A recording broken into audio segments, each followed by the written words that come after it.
Welcome to Asusu Anyi. Today we're learning theme 9, Ihunanya, love and protection.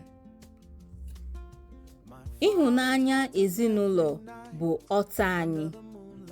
Mgbe ihe siri ike, anyị na-akwado onwe anyị.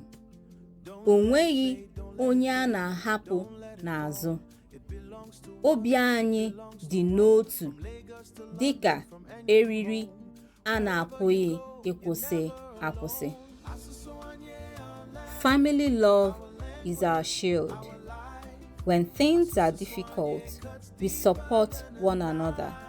No one is left behind. Our hearts are united like an unbreakable cord. Now let's learn the key words.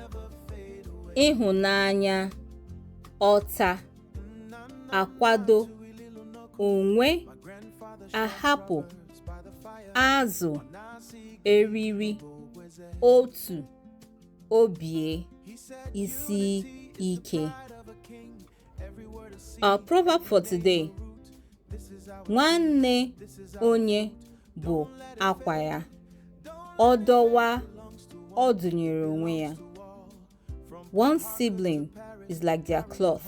If it tears, they stitch it back for themselves. This proverb suggests that you cannot throw away family. Even when there is conflict, you must repair the relationship because it is part of you. Asusu Anyi, our language, our legacy.